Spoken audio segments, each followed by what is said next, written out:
Hey, what's up, boys and girls? YouTube, it's your boy Dave, Bicycle Ninja. Back with another vlog. I hope you all are doing well and hope you're enjoying the summer. It's hot here, and I've been riding like every day. And I obviously missed my window to get into the tour, so I'm not training for the Tour de France anymore. And now I am training for the Olympics. So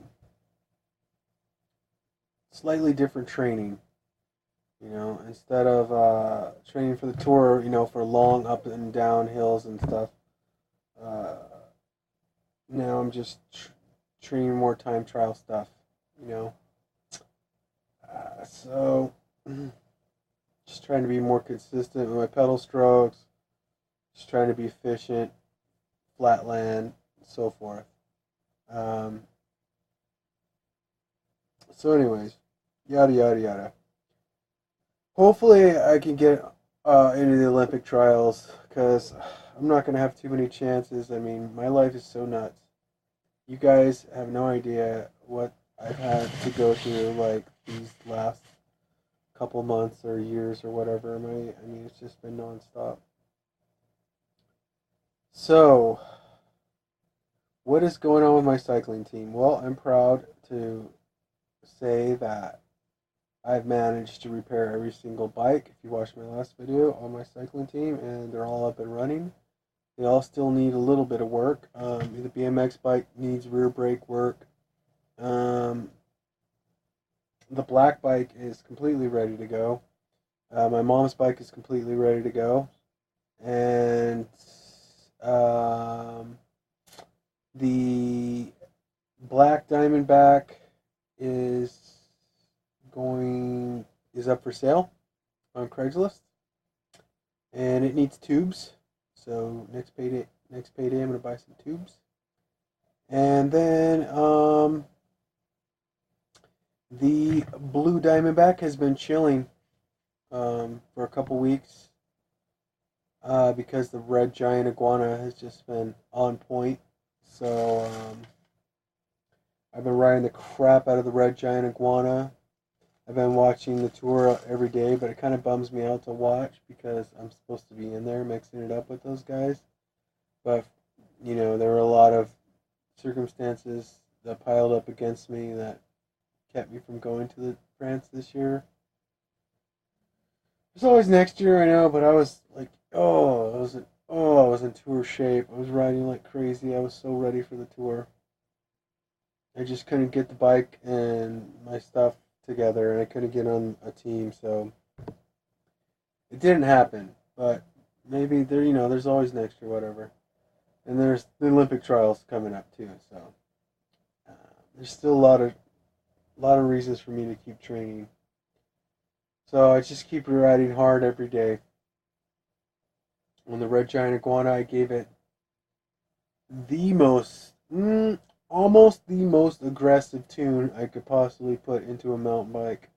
I slammed the bars all the way down, and the seat is up almost to the maximum, and it's by no means a comfortable or safe feeling riding the Red Giant. It never really was, and especially now that I've made it even more aggressive, it's downright terrifying. I mean, I'm hitting speeds of like 30, 35 miles an hour on that thing, and I'm basically staring right down at the front wheel the whole time doing it. So it's terrifying, but it is a comfort. It's a comfortable riding position for me, and it's also very aero and it's very fast.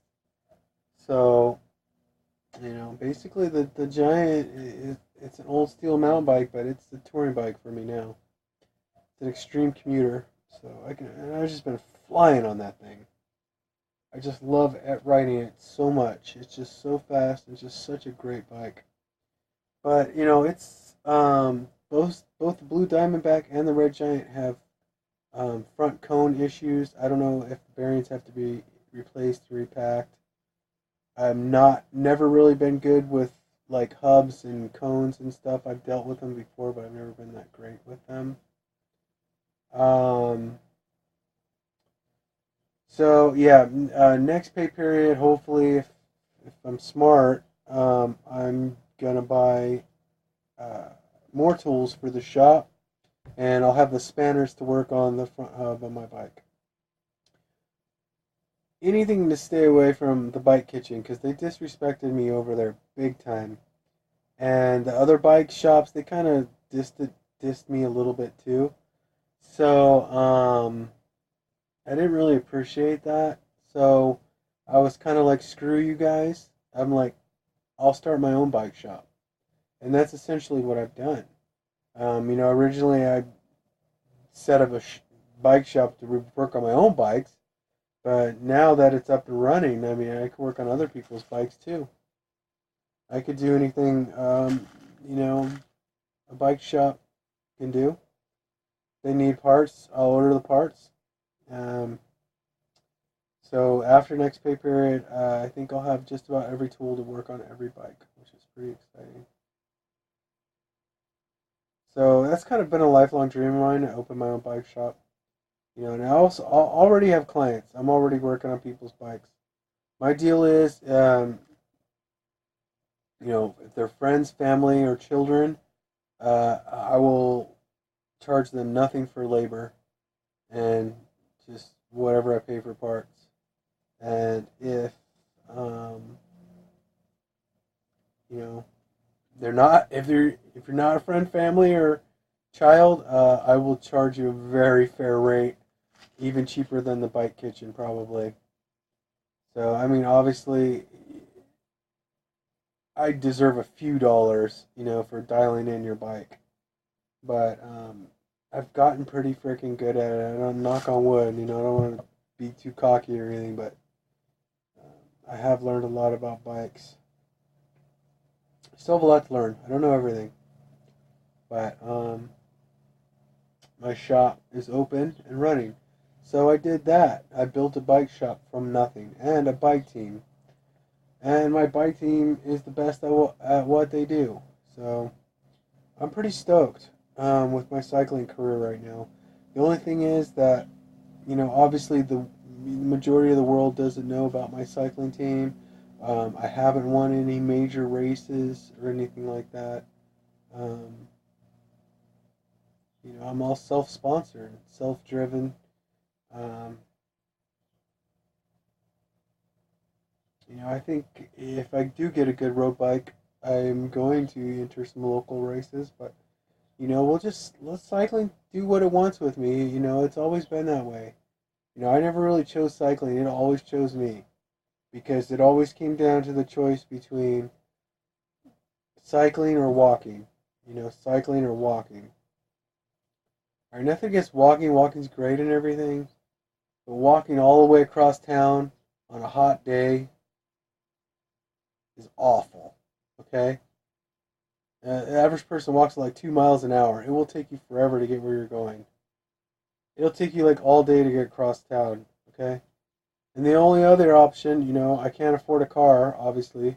They repossessed my car. My mom doesn't like me using her car, so the only other option really for me was, uh, take the bus, and I tried that for a while. It was awful. God, I don't know how your city buses are, but here it's a nightmare. So I decided I didn't want to walk. I had all these places to go, but I didn't want to walk, and I don't have a car, and I definitely will not ride the bus, and I will not ask anyone for help. So what are my options? Bike.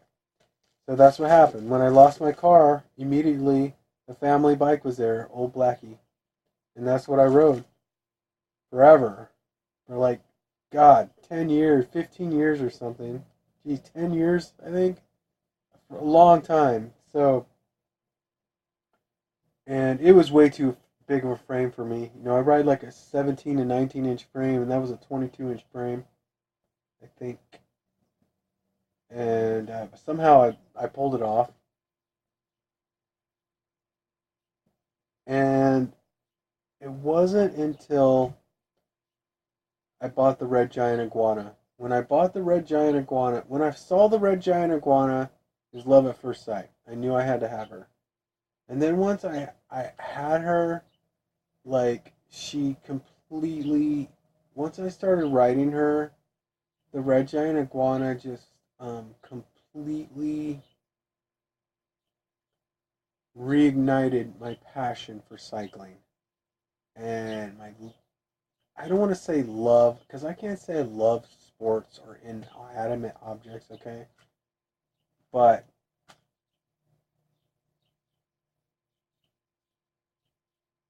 it definitely invigorated me and renewed my passion for cycling.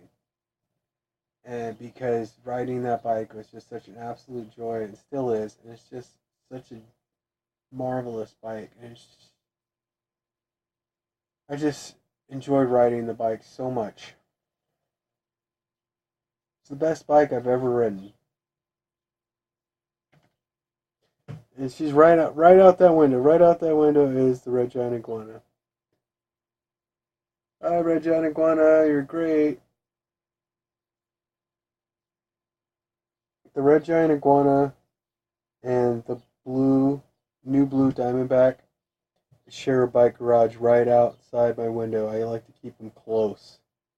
I also have, as you know, an indoor bike shop, and I could put the Iguana in there if I need to work on her, which I might need to soon. But I've been doing all my repairs outside lately. I have a lot of tools outside, and it's just there's more room to work. It's real tight in here in the Ninja Cave. There's not much room to work, so yeah, most of the bike shop is outside. So it's split up. So the Red Giant Iguana and the new blue Diamondback Hybrid sleep right there. And then way over there is on the other part of my land is a shed that you've seen with the rest of the team in there. And that's what's going on with the team. That's what's been going on. The past year or so, I've just been training really hard, trying to get in shape for like the Tour de France or a major race. I'm in incredible shape. Oh my God, my legs are just like I can't even. I don't even know if you guys can see my legs, but they're like tree stumps. And I'm probably like, I don't know, 3% body fat right now. So I'm definitely cycling shape. My size and weight, I'm 5'9" and a half, I think. I'm 5'9" and a half ish, and 170-ish pounds. So, which is pretty big for a rider, but you know, it's okay if you're a 170-pound rider if most of that is lean muscle. you know? So, um, yeah. I'm pretty big for, I'm a pretty big rider. There's bigger riders than me. But for a cyclist, I'm pretty big. Um, and, I've lost so much weight because of the bike. I've probably lost almost 100 pounds. Yeah, I was probably like 250 or so. I was really fat. And then since I've been training, I lost so much freaking weight. So, yeah, cycling is amazing. So, anyways, let's get to the unboxing. This is what I got from China. Something every cyclist, every bike shop should have. Cable ends, folks. No more frayed cables, people. Put your cables on ends on there and crimp them good. If they're frayed, you can just twist them back up and crimp them. That's what I'm going to do. This for my nephew's bike and my other bike. So every bike shop should have these. Peace.